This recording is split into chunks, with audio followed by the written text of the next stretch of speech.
నమస్తే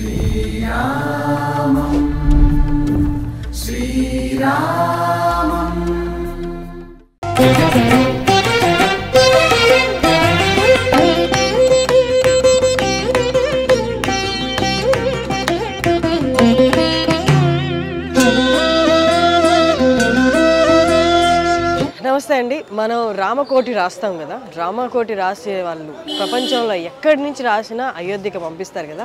అయోధ్యలో వాళ్ళు అవి ఎక్కడ ఉంచుతారు? రామ మందిరంలో ఉంచుతారా, ఎక్కడ ఉంచుతారు అన్నది చాలామందికి క్వశ్చన్లా ఉంటుంది కదా. సో ఇప్పుడు నేను చూపిస్తాను, మీరు పంపించిన రామకోట్లన్నీ, ప్రపంచవ్యాప్తంగా రాసి పంపించిన రామకోట్లన్నీ ఎక్కడ పెట్టారో అవన్నీ మీకు చూపిస్తాను. ఇది వాల్మీకి రామాయణ భవన్. దీని లోపలికి ఒకసారి రండి, చూపిస్తాను.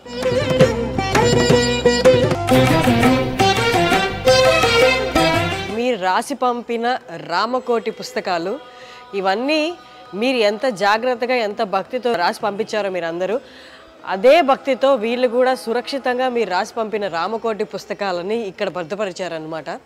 సో ఇవన్నీ మీరు ఒకవేళ అయోధ్య వస్తే అయోధ్యలో వాల్మీకి రామాయణ భవన్ అని ఉంటుంది, అక్కడ మీరు చూడొచ్చు. ఈ భద్రపరిచిన బస్తాల్లో మీరు రాసి పంపిన రామకోటి పుస్తకాలు కూడా ఉండొచ్చు. ఇదిగో నా చేతిలో కూడా కొన్ని ఉన్నాయి. ఇవి ఎవరో రాసి పంపారు. తేదీ 23వ తారీఖు, ప్రారంభం తేదీ 18/4/2023, ముగించిన తారీఖు 23/5/2023.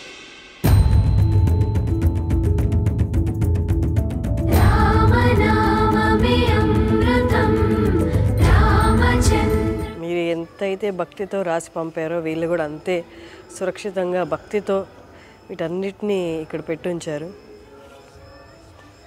నా చేతిలో 3 పుస్తకాలే ఉన్నాయి, కానీ వెనక మీరు చూస్తున్నారు కదా, ఈ బస్తాలన్నిట్లో కూడా రామకోటి రాసిన పుస్తకాలు కోట్లే ఉండొచ్చు నాకు తెలిసి. ఈ బస్తాల్లో రామకోటి పుస్తకాలు 1 కోటి పైన ఇక్కడ కనిపిస్తున్నాయి మనకి. ఇవన్నీ మీరు అయోధ్య వస్తే చూడొచ్చు, వాల్మీకి రామాయణ భవన్లో. అక్కడే కాకుండా మనం ఇదే ఇటు కొంచెం పక్కకు వస్తే ఇక్కడ కూడా ఎన్నో భద్రపరిచున్నారు.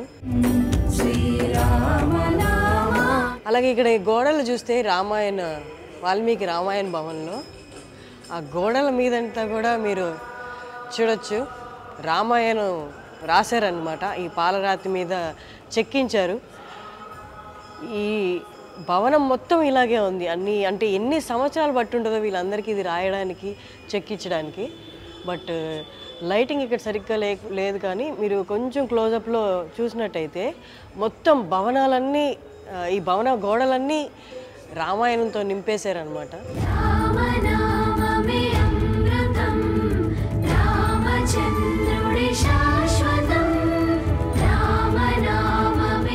అలాగే ఈ భవనంలో ఎవరు మూర్తి రూపంలో మనకు కనిపిస్తారంటే, మీరు చూస్తున్నట్టు లవాకుశ, మధ్యలో వాల్మీకి గురు.